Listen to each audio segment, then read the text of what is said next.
Let's talk wacky and dangerous subcultures. That's coming up on today's Hot Zone. This is the Hot Zone. Engaging with the news in a whole new way, international war correspondent Chuck Holton brings insight into areas of crisis and lets you help those affected. Hey folks, Chuck Holton here. Thanks for being a part of the Hot Zone. Today I'm out in Reno, Nevada. I'm just taking care of my mother, as you know, is sick with cancer. She's got some chemotherapy this week, and so I'm out here helping her out. But I wanted to play for you today an interview that I did with an FBI agent over the weekend about an emerging threat in the United States. And it's from a subculture that's kind of weird that I had not heard of before. It's known as Incels. Incel stands for Involuntary Celibates. Now, this is a group of young men. It's kind of the stereotypical guy living in his mom's basement playing video games and watching porn. And they are sort of angry because they can't seem to get a girlfriend. And so they're involuntarily celibate. They feel like they are entitled to the kind of sex that they see in the porn that they watch. And when they can't get that, even though that's not really realistic anyway, but when they can't get it, they feel like they should be able to punish the society for, keeping them down or whatever. And unfortunately, these guys formed kind of groups online, chat rooms and things like that, and kind of stew in their own juices. And according to the FBI, they've been responsible for at least 4 major terror attacks or mass shootings or things like that in the United States, and over 45 deaths. And if you go back and look at many of the mass shootings that we have seen around the United States over the last few years, from Columbine to Aurora, Colorado, to Charleston, South Carolina, Sandy Hook, most of these guys are kind of loser young men that obviously can't get a girlfriend. And because of that, I think this is a serious threat that we need to think about and be aware of. And so I want to play for you the whole interview from this weekend with Mark Lundgren. This guy's an amazing security expert, and I think you're going to like what he has to say. Check it out. My name's Mark Lundgren. I'm a retired FBI agent. I'm on staff with Lionheart International Services Group, and I also lead my safety team at our church.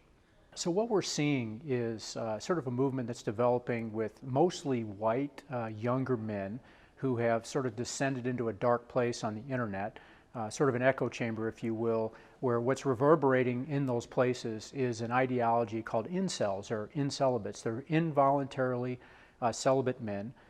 They look at people like Chads, they call them normies, who are people that have normal, active sexual relationships, and Stacy's are sort of the same thing, but the women that refuse to partner with them.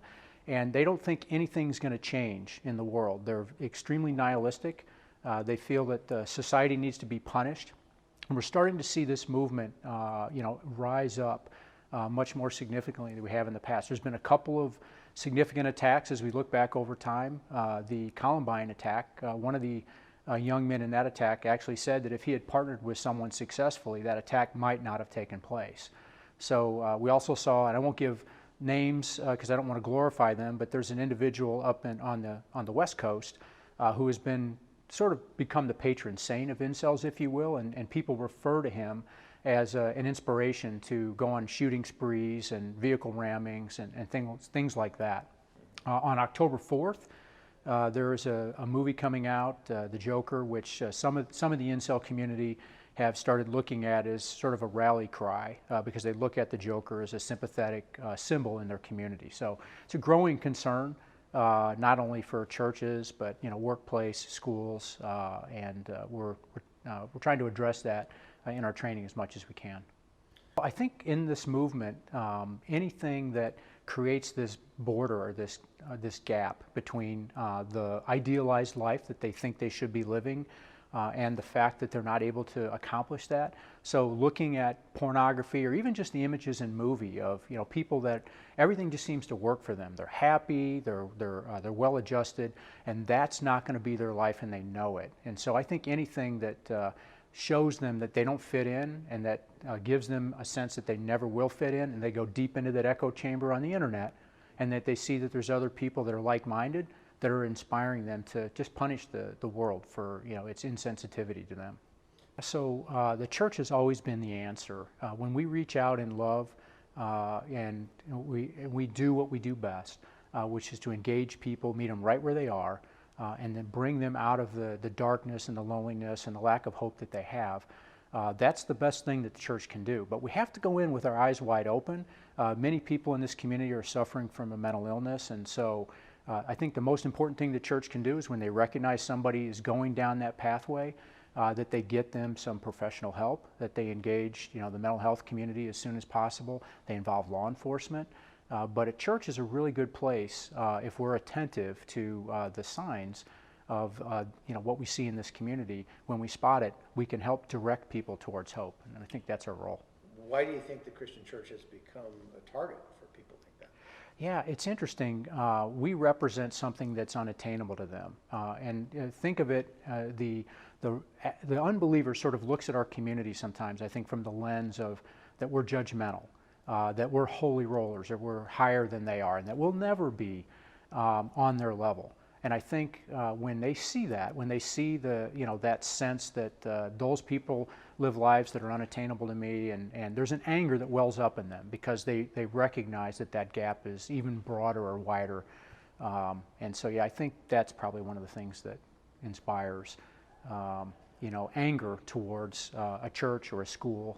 The thing that's changed is the internet has given a place for people that identify with this movement to find other people and connect with them.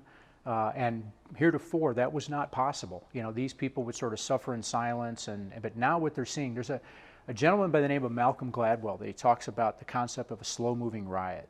And he says, one person picks up a brick and throws it through a window, and that person has a threshold of 0. Someone else watches that, and they pick up a brick and throw it through, they have a threshold of 1. And then you get to a threshold of 100, where you've got a guy in a business suit smashing a window and stealing a camera. And so we're seeing this sort of morphology or pathology, if you will, similar to school shooters, where they're mimicking, the Columbine attack. They want to, go one step above what happened there. And so what's different is there's an ideology, there's a community that supports it, and there's this constant reverberation and echoing that this is never going to change for you. It's darkness, it's despair, and it's a lack of hope, and they find that there, and it speaks to them. They have different cells. They have brain cells, people that are brainiacs that don't feel like they fit in. There's any number of cells, so you can literally find your niche in the incel community and find people that think exactly like you and have the same concerns. I think the antidote to this is when people that have found themselves in this predicament, isolated, hopeless, full of despair, when they come into a place like a church that is not judgmental, that they show unconditional love, where they meet them exactly where they are, they can begin to show them that there's hope in the world, that the things that isolate and separate them, those barriers start to drop. When the church does that, we're at our best. And I think that can really turn that darkness back. It's one of the things about social media that I find really fascinating is that it's social. I mean, we're communicating more than ever with people, and maybe like-minded people, maybe not, whatever, but around the world. I mean, there's no distance anymore. But what there also is not is touch. Like, if you think about a normal, healthy human interaction, we're constantly touching. We're shaking hands, we're hugging, we're with our family, we're sitting around holding hands around the dinner table, scratching your back when or patting you on the back when you do good, or just whatever. I mean, our lives are built around the concept of that physical touch. And increasingly, more and more guys are living in their basements, yes, and they get zero physical touch. And that I think leads to a mental illness. Yeah. I mean, when you go to Romania and go to an orphanage, and the babies in this orphanage don't get help, they get stuck in a crib, they get changed twice a day, and they get fed twice a day, and that's it. And they don't get help, they don't get loved on. They come out of there permanently broken because they don't get that human touch. And There's something about that I mean, obviously, porn can't fix that problem. And these guys have sort of maybe zeroed in on that sexual component to it, but it's a lot broader than that. They're not even shaking hands with people. They're not, things like that. It's just fascinating to me. What do you think of that? So the internet, I think, when used improperly, is a tool of strategic evil. The internet can divide us so quickly.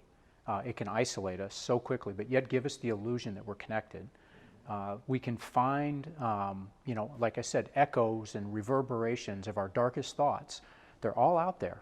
And unchecked, without a community surrounding us, we can go so deep into the internet, so isolated, so without hope, and so dark, and that, I think, can be absolutely a tool of strategic evil when it's not checked. Perfect. Okay, don't move. I think we could go all the way back to Sutherland Springs, Texas, the shooting that killed 26 people at that church.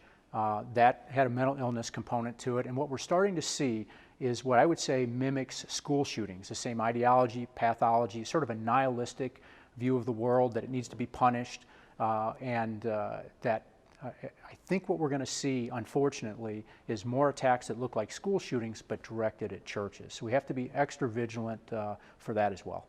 All right, that's it for today's Hot Zone. Thanks for being a part of the podcast. Got a lot more good stuff coming up from the church security seminar that I went to this weekend. And so stay tuned this week on the Hot Zone. The Hot Zone is produced by Amy Holton and Livefire Media. Copyright 2019.